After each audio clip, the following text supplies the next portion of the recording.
binabati ko sa inyo lahat. Most of all, to the people of the province of South Cotabato, from the lovely city of course of Coronadal, maayong aga sa inyong natana, maayong adlaw sa inyong natana. Thank you for having invited me to the beautiful province of South Cotabato, especially here in its capital city of Coronadal.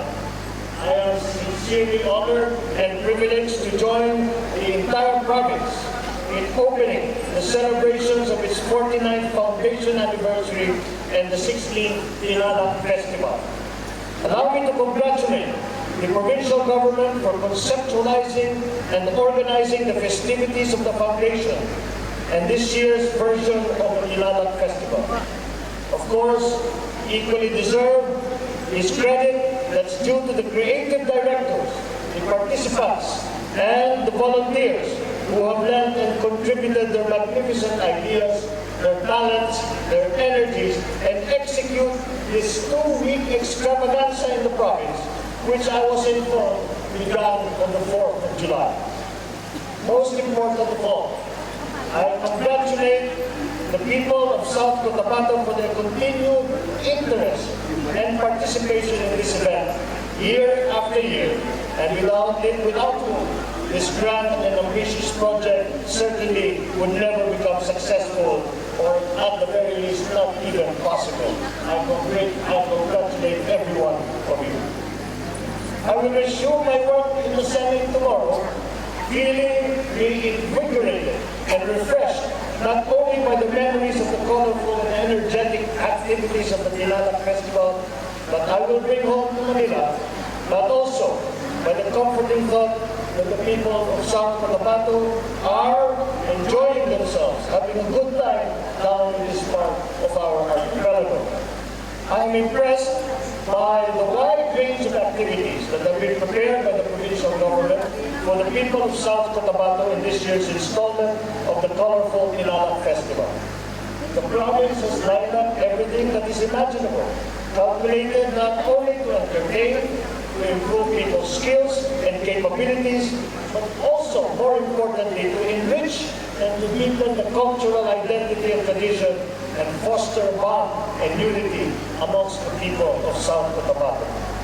From song and dance competitions, sports activities, to cultural, religious, musical shows, to beauty pageants, even food, job and agri-fairs, entrepreneurship and trade expos, not to mention an LGBT Rise and Shine and Freedom Night celebration, the Tinalak Festival version 2015 as it all. With a diverse range of activities in store, the people of South Cotabato should brace themselves for a sensory overload of what the province and its people can do and can showcase to the world. And if you want to talk further about sharing our best with the wider community and the world, the province of South Cotabato has proven that you here are capable of doing this. With an aggressive marketing strategy coupled by an equally aggressive and effective quad media strategy, the province is fully equipped with the surefire ingredients in creating the enabling environment for the progress of this province. Allow me to make special mention. The people of South Cotabato can be truly proud of the provincial government's fully operational, updated, and visually appealing website that I can blast to the general public relevant news and information about the province and important goings-on in local government. In fact, it was your website that enabled me to be acquainted and learn more about your province and specifically about the Tinalak Festival. This information accessed through my telephone, through my devices, in the privacy of my home, more than 700 miles away in Metro Manila. What means for everybody's information is right now being pummeled as we speak by 3 typhoons and nakabagat for a week already. Mabuti pa dito sa Coronadal City, maganda ang panahon at hindi naman masyadong mainit. It is a great honor to be part of this festival this year. Thank you to Governor Daisy for this kind invitation she has extended. The last time that I met with the governor was during the penultimate hearing of the Senate last month, wherein she firmly put on record the position and the concerns of the province of South Cotabato on the BBM, all of which are sound and well taken and will be incorporated into the version that we will file in the Senate. You may be well aware about some of the very strong comments and observations that I have made about the BBL as transmitted to Congress by Malacanang. I have publicly questioned the fact that the Malacanang version of the BBL did not have substantial consultations with very important stakeholders. In the case of South Cotabato, what happened was the reverse. Sumobra naman dito ang mga consultation. According to your governor, there were 48 consultations previously held involving the province. However, the big problem was that the BBL negotiators did not listen to all and did not listen at all and did not factor in the points and suggestions conveyed to them by your leaders. It rendered ineffective the numerous consultations held and led to the same dismal result. Ganun din, para rin walang anumang konsultasyon ng ginawa. Pinahayag na lahat ng lalawigan ng South Cotabato ang kanyang mga posisyon at saloobin, ngunit hindi pa rin ito pinakita ng Malacanang. The utter and complete disregard of the parochial concerns of the province of South Cotabato consistently and repeatedly made known to the negotiators, but to no avail, confirms the presence of the exact same defect of the BBL for which it is perceived by the general public as being doomed to failure, and that is the lack of substantial consultation. After self-educating myself about the idea and philosophy behind the Tinalak Festival, again, courtesy of your website, I could not help but draw interesting parallels from it and relate them to what we are presently doing in Congress in the BBL. These are some reflections about the Tinalak Festival that all serve to help me better appreciate and make better sense of the very, very important work that we are doing in the Senate now. The first one is the idea of unity in diversity. The geometry, the shapes, the colors of the Tinalak weaving are themselves rich with meaning and symbolism. They represent various qualities, interests, sectors, but ultimately they yield a single, solid, and unified whole. Collectively, they define the unique personality of the province of South Cotabato, and your history that has convincingly shown that the differences among the geographical origins of the people of South Cotabato do not come to pose a hindrance to the development and progress of the province.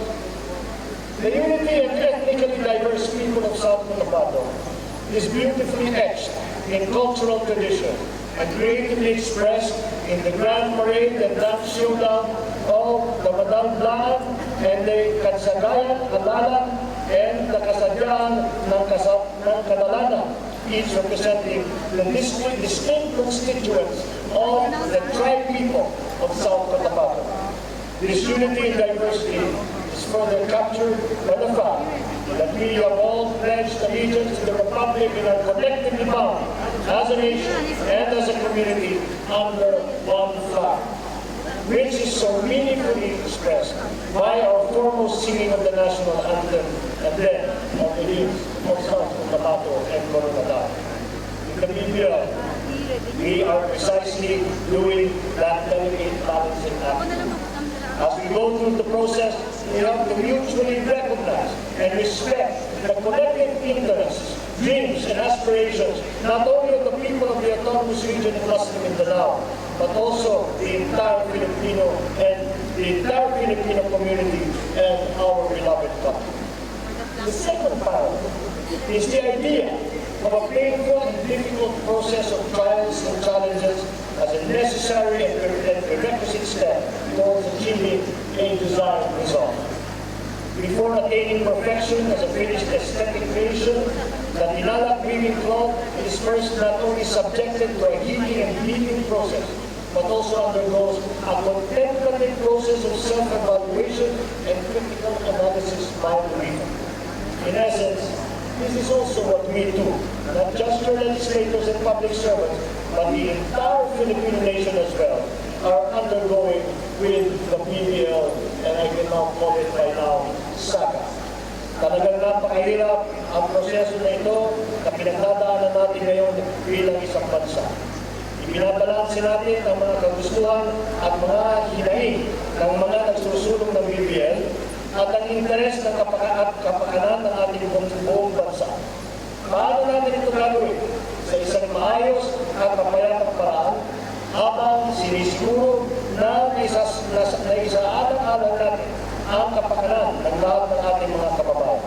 Habang tinitiyak din na hindi tayo magkawatak-watak bilang isang bansa. How did you do it here in South Cotabato? We are trying to do it for the people. What is your secret?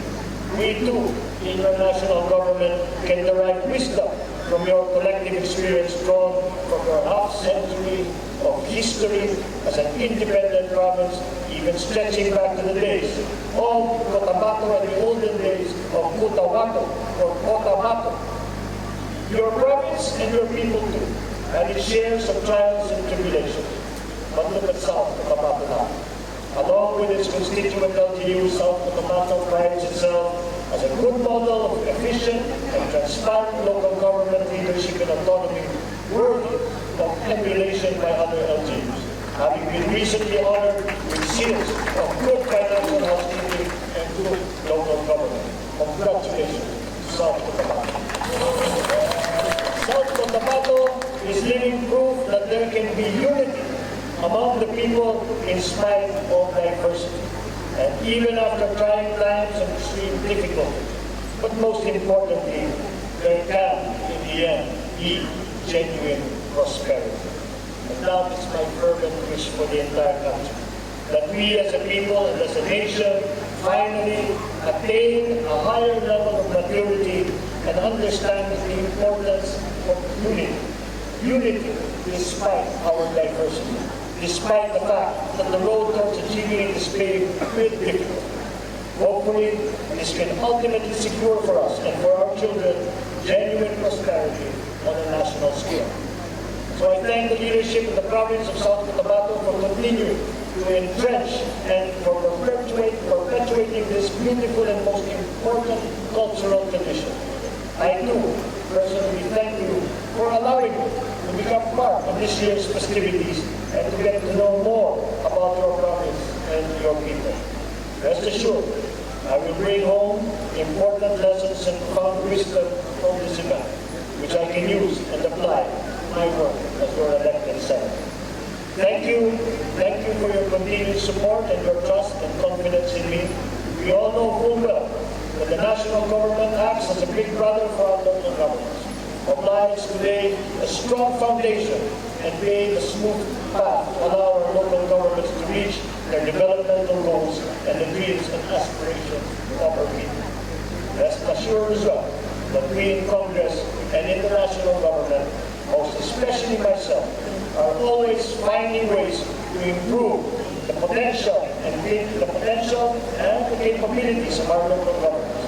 A bigger slice of a pie, a bigger era for our LGUs is certainly a big step in that direction. This is my pet project in the Senate, which I have been continuously working on. Sa larangan ng turismo, sana maging tuloy-tuloy at tulong at suporta na binibigay ng ating Department of Tourism, lalo na sa ating PESA, na ating pinangunahan ng ating COO, Mark Lapid, upang tiyakin na magiging ganap at top-grower tourist attraction ang South Cotabato. Malagay ko, malapit lang mangyari ito sa dami ng tulong na dinadala sa inyong probinsya. Because of the concerns raised by Prof. Daisy at the Senate hearing last June, we are strengthening the capabilities and the coordination between our police and our military, especially in Mindanao, to ensure that our homes, our streets, our communities are always peaceful, orderly, and conducive to healthy economic life.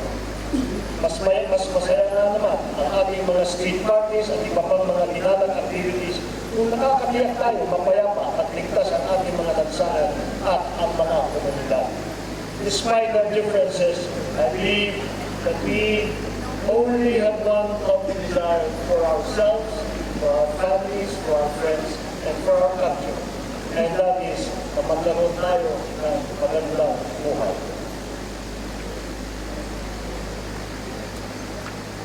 May you, the people of South Cotabato, never stop weaving dreams of higher and better things for your province, for your own lives, your families, your communities.